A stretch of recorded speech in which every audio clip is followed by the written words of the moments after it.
I wash my hands after I use the toilet. I wash my hands after I touch the animal. I also wash my hands after I cough. I wash my hands before every meal. I wash my hands after I sneeze. Hand washing reduces the spread of germs and diseases. Wash your hands before you eat or touch food.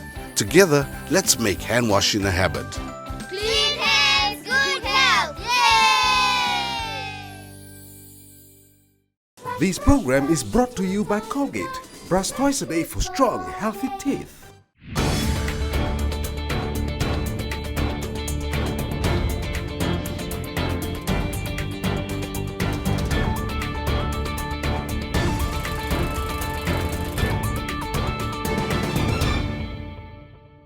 Good evening, welcome to Simpson at 8. The human rights situation in the country has come under scrutiny recently, with Fiji's third human rights review by the United Nations Human Rights Council. Fiji's review started last November and ended on the 12th of March this year. Government's presentation and the UN's recommendations have generated much interest, but also there to present their views and recommendations were Fiji civil society organizations. Joining me today to discuss their presentation and their thoughts on the outcome of the review and the Fiji government presentation, Louchrisha Hussain, the CEO of Citizens Constitutional Forum, CCF, and Luisa Lagilevu, Program Manager at CCF, who act as the Secretariat of the Universal Periodic Review Civil Society Organization Working Group. Quite a mouthful there. Welcome to the show. Thank you. And I think the first question a lot of people have is how this UN human rights review process works, but more importantly, why should people care? Because people see these people go in suits, go to Brussels, talk about this high-level technical stuff, and then come back. There's a few media articles, and then people move on. But really, why should they care, and how does it impact people's lives? Thank you. So the Universal Periodic Review is a UN reporting process which happens every 4 years, and this allows governments who are members of the UN to reflect and report on their situation of human rights on the ground. So this allows for reflection and reporting. The importance of this and why citizens should understand the process is because at the end of the day, government are accountable to its citizens for upholding, promoting, and protecting their human rights. So we're looking at human rights such as access to clean drinking water. Those are basic human rights. So in order for citizens to be able to hold their government accountable, they need to be aware of these processes. Right. Lucia, you would add to that?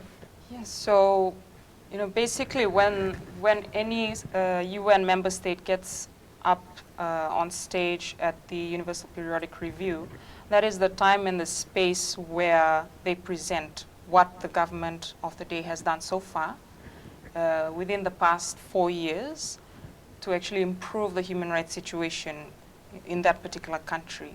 So it is very important for every citizen in Fiji to pay attention to this process, because your government will be up there presenting in front of other UN member states on what it has done to protect, fulfill, and promote everyone's human rights. So they're trying to be held to a standard by their Yes. peers, by the other governments. Yes. That's what this process is. Yes. So this is a report, and I've looked at some of the report. It's pretty technical. Some would say you have to be a lawyer to read it. So probably someone told me the other day maybe less than 100 people in the country ever get to read the full report, or take the time to read it, apart from the media reports around it. Why should people take the time to read it? Or why should organizations take the time to read it? To see where they are, to see where Fiji is? So the reason why organizations should be reading this, especially for civil society organizations, is because we all work across the board on different mandates. Now, when we go to make presentations at the United Nations level, government is portraying their picture, and then you also have civil society organizations that are reporting on what we're monitoring. So it's important to paint a picture at that level that complements each other, so that we're not giving two different sides of a story. Yeah. So it's important that we're monitoring factually in the communities that we work with. Yeah. Right. So you complement each other, and sometimes one where you contradict each other as well in these reports. So we will come to some of those issues with Fiji's reports. So how did the CSO put their presentation together? We called quarterly meetings with 12 civil society organizations who are members of the working group, and we're all local CSOs. So we called a meeting every quarter. We all look at different areas that we specialize or have experience in. For example, the Fiji Women's Rights Movement will look at women's rights issues along with Fiji Women's Crisis Center. And then every quarter we would come together and look at stats or data that we've collected in our various communities and sort of try and fit the puzzles together of, you know, how we're faring against recommendations that were given in the last cycle. So it's just continuously, every quarter we're meeting and just fitting these pieces together. So would you say the CSOs are speaking with one voice when they go to Brussels? Yes. Okay, and you're in agreement. So let's come to the real thing. What were the main points and recommendations from the civil society organizations? I understand you had about 7 key recommendations. Yes. So let's go through them.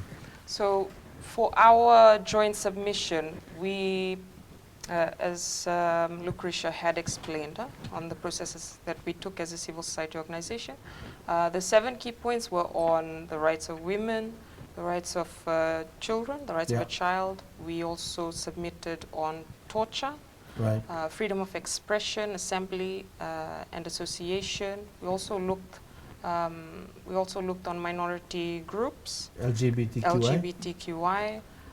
We also looked at mining. Mining, yes. We also looked at mining. And the national mechanisms. Yes. So I'll come to, so these 7, when you presented it, what was, how was your presentation similar to or different from what the government presented? So first of all, the government state report, it's called the state report.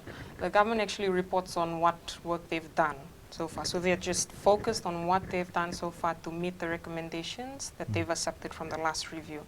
How different it is from our report is that we, as civil society, we work on the ground. You know, most of our work are done in communities. We work with the people. Those are our beneficiaries. So we actually report on, you know, matters, effectiveness, relevance, the relevance of the services offered by the government to meet those particular to meet the particular recommendations they've accepted. So we bring in the voice of the people. They bring in the aspect of the government's work, how far, you know, what they have done to meet those recommendations. We bring in what the people say. Also, you're giving a different perspective to the other review states about what's actually happening on the ground. Yes. Correct. So, what was government's response to your recommendations? So, for our 7 key recommendations that we made, we commend government for ratifying the optional protocol for the Convention on the Rights of the Child. They had noted a couple other recommendations, such as the freedom of expression, assembly, and association. And so they and also apart from the 242 recommendations that were made, they endorsed and accepted 207 of that recommendations, and noted or did not support 35 of the recommendations. Can you clarify that? Or they're saying that this was already covered under the Fijian laws or Fijian constitution. So please explain that part. Okay. So the recommendations that have been noted by the Fijian government, they were made on the basis that Fiji already has certain mechanisms, certain processes already in place to address those issues that were recommended by other member states. Okay. So for instance, the freedom of assembly, association, and expression recommended by other member states, the government has come back to say, you know, we've noted this recommendation, but this is what we have in place that's already, you know, addressing that particular So basically saying, no, actually we're satisfied with this. Yeah, basically. So this is where the discussion will continue. And I think I'll leave it there, because then we will in the next segment, we will talk now about the specific recommendations, especially like the ones on the freedom of expression, the MIDA laws, torture, Convention of the Rights of the Child, and what Fiji, discuss what Fiji said and what is the actual situation on the ground as you see it.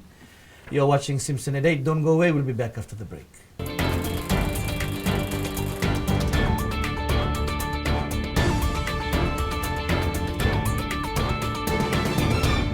This program is brought to you by Colgate. Brush twice a day for strong, healthy teeth. Bula, I'm Charlie from the Child Helpline. Life can be pretty fun for us kids, but sometimes it's not fun, and things can happen to us that make us feel scared and alone. At the Child Helpline, there's someone waiting by the phone right now. Yep, right now, for you to talk to. So give us a call. We're here to help. At the Child Helpline, we're here for you. No matter what you're going through, anytime, day or night, call 1325. That's 1325. This program is brought to you by Colgate. Brush twice a day for strong, healthy teeth.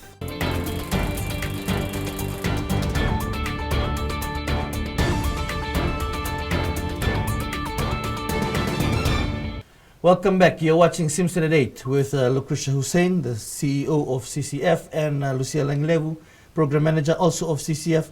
Now, let's go through some of the issues that were actually being discussed. So, Fiji government endorsed, accepted 207 of the 242 recommendations. They noted or did not support 35. For instance, Netherlands stated in recommendation 14036. I know we don't have to go through all the subsections, but they said about repealing all laws and policies that restrict freedom of expression, assembly and association, such as the Public Order Amendment Act, MIDA, Electoral Act 2014, to which the Fijian government stated the Fijian constitution allows for all Fijians the right peaceably and unarmed to assemble, demonstrate, picket, and to present petitions, and the freedom to associate. How did you see that government's response? Was that adequate, do you think? For us as a working group, that is definitely not an adequate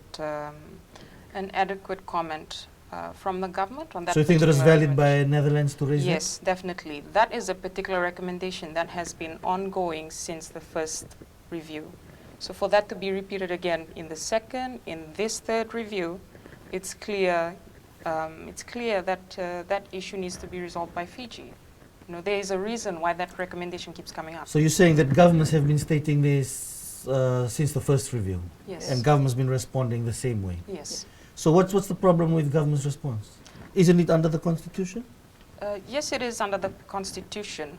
But as a collective, we've been urging the government that there needs to be more, to be done to actually help the citizens of Fiji to freely express themselves, to freely advocate for matters that they feel, they're enthusiastic about or they're interested about. Give an example.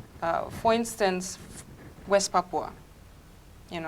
We've faced a lot of challenges in advocating for West Papua as a civil society organization. We've had to be mindful about the Public Order Amendment Act. That says that we cannot assemble in public without an approved permit. Now we're asking, what threat will it cause to Fiji for us to advocate for West Papua? So the unions would say the same thing, wouldn't they? Yes. So would that be the same for the union strikes that the government says Yes. they cannot allow the permit? Yes. So Fijian Trade Unions Congress was part of the submission that we made, and those were some of the areas that they highlighted. So the administrative hassle to get a permit, and then looking at the turnaround time. Some of us are working on timelines, and we're trying to get events out there. We're trying to mobilize, but at the same time, you're still waiting on a permit. So your event really hangs on the approval of a permit. So what you're saying is, even though it's covered in the Constitution, the implementation and mechanism of it is not working, because some would argue government is stalling, is holding back, is like some would, the unions argue that they're being sabotaged from staging the events. Is that what you're saying, or am I over-reading into it? Lucia? That would be one view of it. we also acknowledge that there are other factors that authorities need to consider before actually giving an approval, because it has to go through Fiji Roads Authority, the City Council, and then the police, Fiji Police Force. Yeah. But what we are trying to say, if it's a technical, if it's to do with a technical process, at the end of the day, the application is not being approved because of a technical process, then how can the authority help us, as citizens of Fiji, to meet those technical process in future if we are to apply again, instead of having to drive through brick walls all the time? So even though it is covered under the Constitution, you're saying implementation is not effective enough. No. Okay, so going to another one, recommendation 14037, which was done by Great Britain and Northern Ireland. They stated review decrees. They urged the Fiji government to review the decrees limiting freedom of expression and association, particularly the Media Industry Development Authority Act, to which government stated, freedom of expression and association is guaranteed under the Fijian Constitution 2013, and any limitation is in accordance with internationally accepted standards and practice. Do you agree? To be honest, I believe that's an area where the media sector would be well equipped and well informed to answer. But from our perspective, we believe that a wider consultation is needed for these sort of laws. Because in your recommendation you said recast laws Yes. that restrict freedom of expression, peaceful assembly and association. Yes. So government saying, well, it's covered under the Constitution. What are you calling for specifically? Removal of some of these laws, or are you saying recast? What do you mean recast? When we say recast, we're actually calling for government to review these laws. Okay. To review and look at what actually supports the rights of people, the rights of the specific needs and areas like freedom of expression. Does it really reflect international best standards? Does it really reflect the treaties, the conventions that Fiji has ratified? And instead of there being unnecessary restrictions placed on citizens, because at the end of the day, the citizens will be, well, in this case, the media will be self-censoring themselves because, they're afraid. They're afraid of breaching these laws. They're afraid of breaching these restrictions. And what if it's a matter of public interest? How do you balance that? Do I report on this matter of public interest, or do I refrain from it because I could get caught by this restriction and get fined with a hefty fine and be imprisoned as well? So basically, you would disagree with government that is with international respected. So recast, review, and government's response, in your opinion, is not good enough? No. Not good enough. So you said review legislation affects freedom of speech.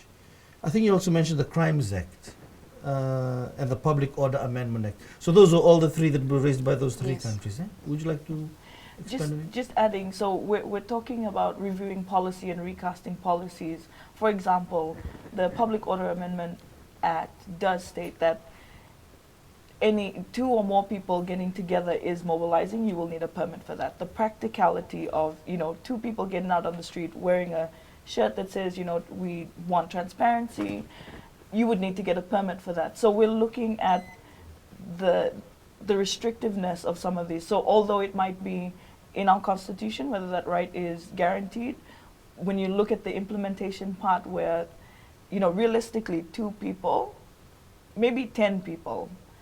But this is where civil society need to be involved. We need to sit at the table with government and talk about how we can better some of these policies. All right. Are you getting a seat at the table with government to talk about these things? Unfortunately, no. Okay, we'll leave it at that. For now, engaging discussion, interesting. We'll be back with more of this after the break.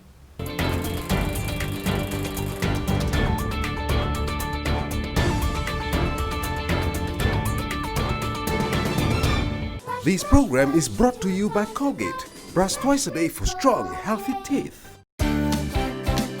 I wash my hands after I use the toilet. I wash my hands after I touch the animal. I also wash my hands after I cough. I wash my hands before every meal. I wash my hands after I sneeze. Hand washing reduces the spread of germs and diseases. Wash your hands before you eat or touch food. Together, let's make hand washing a habit. Clean hands, good health. Yay! This program is brought to you by Colgate. Brush twice a day for strong, healthy teeth.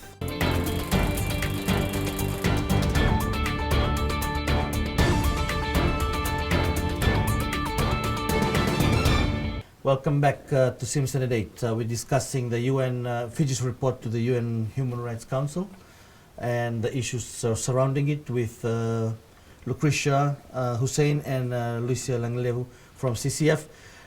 Now, people have said about all the things that we're not happy with government, but was there anything we can commend government on? Because government, there's been some progress, like government removed the reservation on the definition of torture, which was something they had not been happy with in the previous reviews. They have other reservations, which they said that they will consider removing in the future. But was that some progress in your mind? Yes, so I can speak specifically on the optional protocol for the Convention of the Rights of the Child. So the state ratified the optional protocol. Now the optional protocol is a complementary treaty on its own that supplements and complements the Convention on the Rights of the Child. Now this it gives people an avenue. For example, there are 3 optional protocols. One of them is it allows children who have had their rights violated to make direct complaints to the United Nations. That's one of them. The other is the protocol of children, the protection of children, from sale, prostitution, and pornography. So the state is responsible for protecting children from sale, pornography, and prostitution. And the third is protecting children in armed conflict. So that gives citizens and children, accountability mechanisms of holding the state accountable. Extra. Yes. Yes. So you have the Convention of the Rights of the Child that government has ratified, Yes. and then you have the options that they can agree or not agree to. Yes. So government, what has government done? They have ratified all The 3. optional protocols. Yes. So that means a child can now complain directly to the UN. Yes. Government's agreed to that. Yes. Okay. So so that's progress. And I'd like to come to that discussion now because for some people at the moment they see some of these rights that government has agreed to as a reason for some of the problems in the country. Say the removal of corporal punishment. Many see it now as a reason why there's a lot of ill discipline in schools, right? So you all want human rights, but some agreeing to some of these human rights, meaning we lose some of what they say is our cultural, the way we've sort of managed our culture and behavior in the country. How do you see that, or have you looked into that? If Yeah. I could just add to this. The way we see it, this is the best time for, say, the Ministry of Education, Ministry of Social Welfare, to work with civil society organizations. It's a fair thing to say that people are concerned that these rights are actually changing the behavior of kids. But there's a Yes. view. That's a view. That's one of the views. Because kids are now more aware of their own rights. So in that particular area, CSOs can actually come in and help out with educating kids in schools, to actually inform the children that, yes, you do have rights, but your rights come with responsibilities. You need to respect other people's rights. And that means your parents, your teachers, other students, your peers, your friends, everyone around you. So you can't really expect your rights to be respected if you can't even respect others. So I think there needs to just be more awareness and Yes. education around this issue about why it's better, as you would say, to have this convention and respect for the human rights, and the process that goes with it, because it's not just an article out there on its Yes. own. Would you agree, Yes. Louchrisha? So coming back to torture, What was government's, what reservation did they remove? So they removed the reservation on Article 1 of the Convention. So that particular article was basically on the definition of torture. Right. We understand that government's stance was that the definition provided in our Constitution was enough, enough to rely on. To cover. The definition of torture. But, we commend the government for making this step. So they're saying, no, we'll take on the definition provided by the international community. But there were others that they still haven't, which is one of them that people can just come in and investigate. Yes. Is that correct? Yes.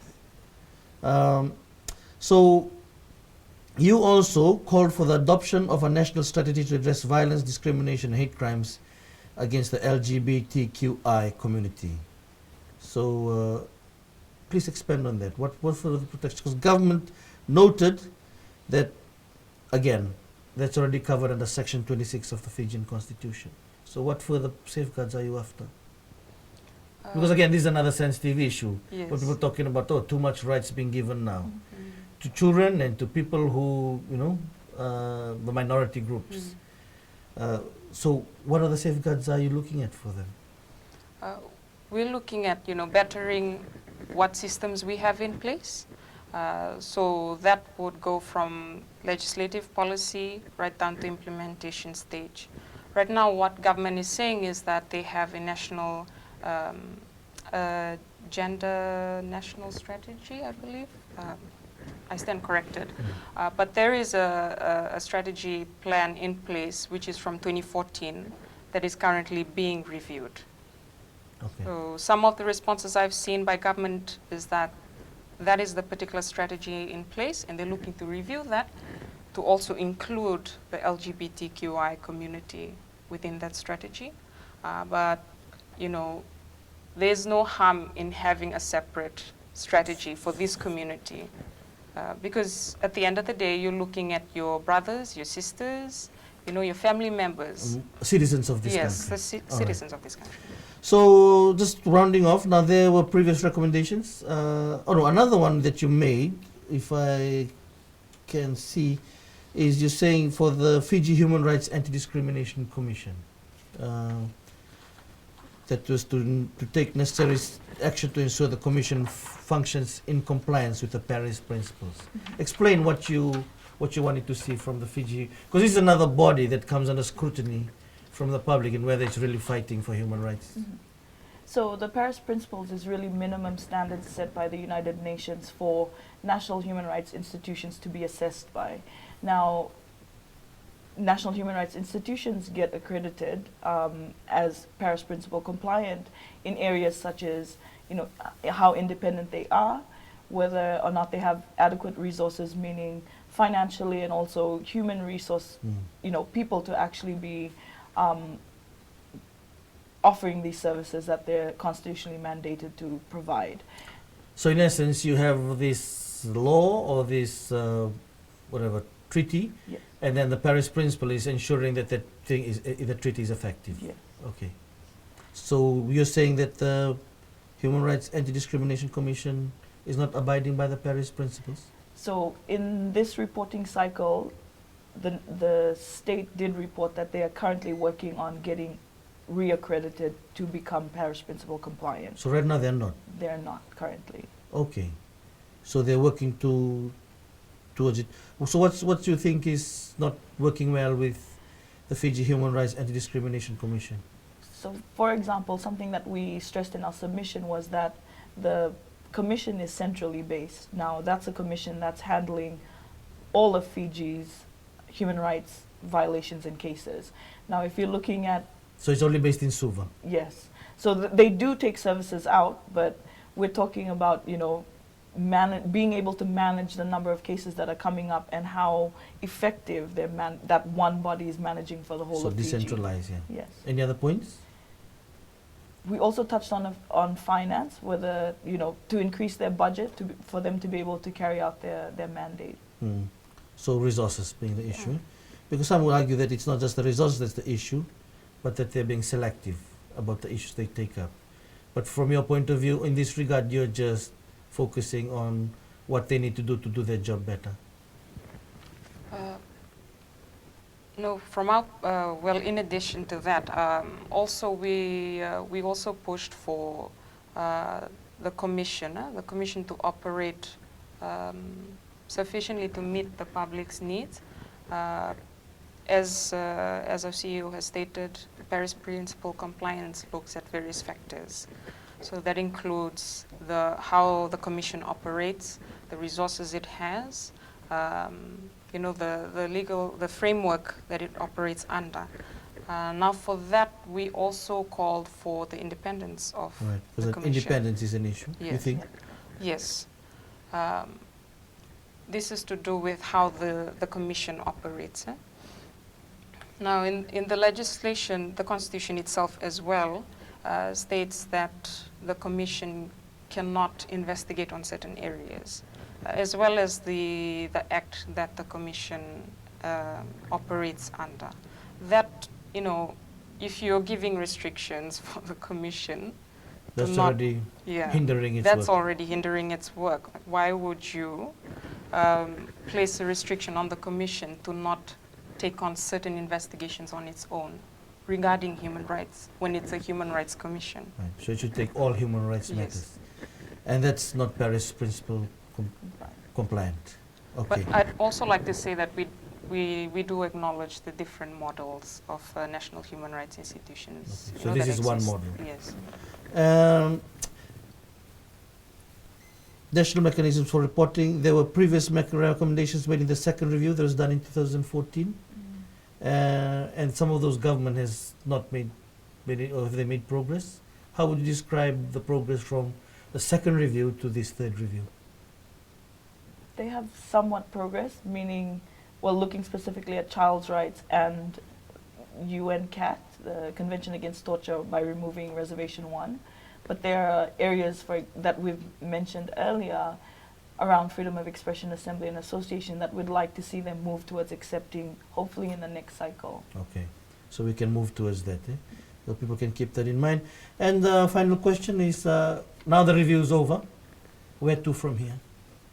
So for the CSO working group, what we'll be doing is going back to the drawing table, looking at areas that we're monitoring, making sure that government is committing and showing on the ground their commitments that they've made at the UN level. All right, Lucia, where do you want us to go from here? From here, we just like to encourage the citizens of Fiji to pay attention to what. Even though it's some pretty heavy stuff. Yes, it is some pretty heavy stuff. I know a lot of stuff. viewers, but trying to understand all this. But it's important to get into it because one day you will have to use some of these. Some of these processes, whether it's freedom of expression, of assembly, or the torture, or the Convention on the Rights of the Child, or you have to file a complaint with the Fiji Human Rights Anti-Discrimination Commission. People need to take note. Yeah. So we just like to encourage everyone, that at the best way you can, to keep your elected representatives accountable for what they've committed to at the international stage. It shouldn't only be in statements, but you should also keep track of the actions that they are actually, carrying out, that it meets and respects your human rights at the end of the day. Louchrisha, Lucia, thank you for joining me on Simpson Today. Thank you, Stanley. That was Simpson Today for the evening. Join me again next Thursday at the same time. Good night.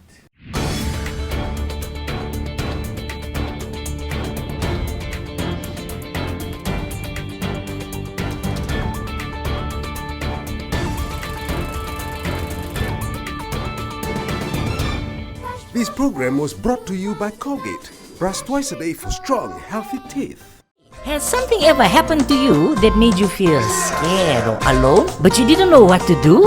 Talking to someone is the best place to start. It could be a teacher, family member, or a neighbor. It could also be the Child Helpline. All you need to do is dial 1325 and you can talk to someone who can help. With the Child Helpline, we're here for you. No matter what you're going through, anytime, day or night, call 1325. That's 1325.